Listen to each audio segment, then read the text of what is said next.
interrupting, but I've got about 15 minutes before a track briefing. Oh, okay. And we'd really like this. Mark from Brooklands members TV here. Oh, right, okay. And we'd really like to talk to you about your lovely car. If you wouldn't fair mind. enough. Yeah, no problem. So, what's your name? Gary. I'm Fiona. Hi, Fiona.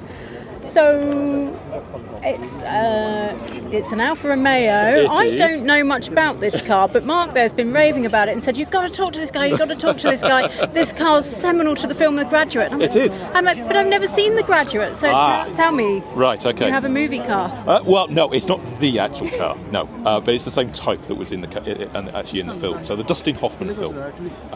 So it was a quite avant-garde film in its time.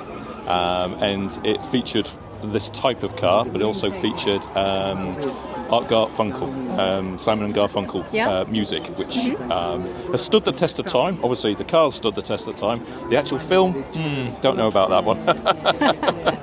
So, but yeah, no, it's the same type as actually was in the film. And I hear it is quite seminal in the film. It does. It takes quite a trip across the States. It is, yes. Fancy doing that yourself? Recreating the journey? Yeah, my heart says yes, my head says no. That's the problem. I'd love to take it to Italy, but it's the same thing. How long have you owned the car? So I've had it for about 9 years now. Yeah. I'm the fourth owner, but only the second to actually drive it. So the original owner bought it and used it as his daily commuter car from London to the south coast every day. Excellent. So he did over 100,000 miles in it.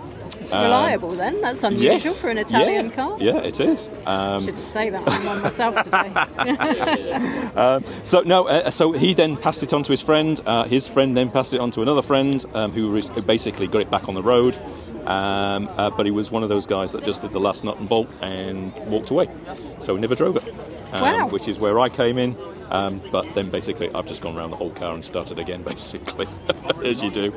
So she was in very good condition when you bought it, but you've gone back over everything and made it absolutely perfect. Yes. And there's not a speck of dirt on it. Thank you.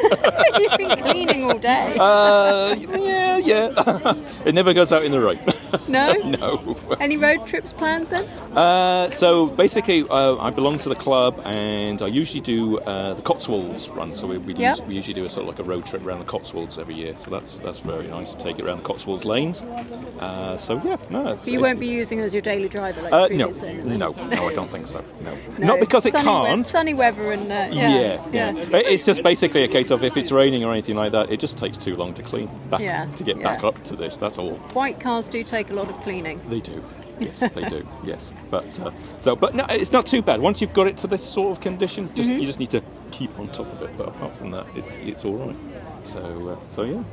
And the interior is gorgeous as well. Yes. So this is how it came out of the factory. So white, which is unusual for an Alfa because they're usually red. But a white outside, but then a red interior. As per the factory. And that was the same spec as one in the movie as well, was it? No, I think that one they were red over black, I believe, in the movie. Ah, right. Yes. So that's why I said it's the same type of car. It looks fabulous in the white with red interior. It's really, as you say, it's quite unusual to see that. Yeah. So you usually see white cars with black interiors, but this one's got the red. I think, I'm biased, but I think it looks quite good. And right-hand drive as well, so original UK car. So this was an original right-hand drive car. Came out of the factory, right-hand drive. They only made 380 in right-hand drive of the 1600s. So it must be pretty rare then, right-hand drive and this colour scheme. Yes. Yeah. So there's not that many. There's not many boat tails, which is what it's called. Yeah. But there's not many of them. But but it's, I like to call it a Duetto.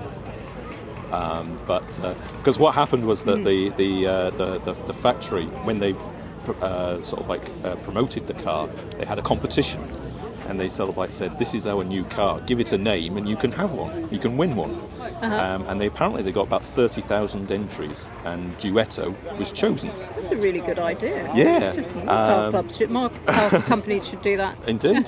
So Duetto was the name that was chosen, but unfortunately, just as they were about to sort of like promote it and make all the brochures and release it at the motor show under that name, they found out that they'd gone with copyright laws, and apparently an Italian biscuit was already named Duetto, so they couldn't use it. So yes, but Duetto is the unofficial name. But normally it's called a boat tail or a round tail or a long tail. So. Thank you very much for bringing you along. Thank you very Lovely. much. Yes, thank you. I hope we'll be seeing you at lots of other meets here. I hope so. Fabulous. Thank you very much. No problem. Cheers. Thank you very much. I've got to go.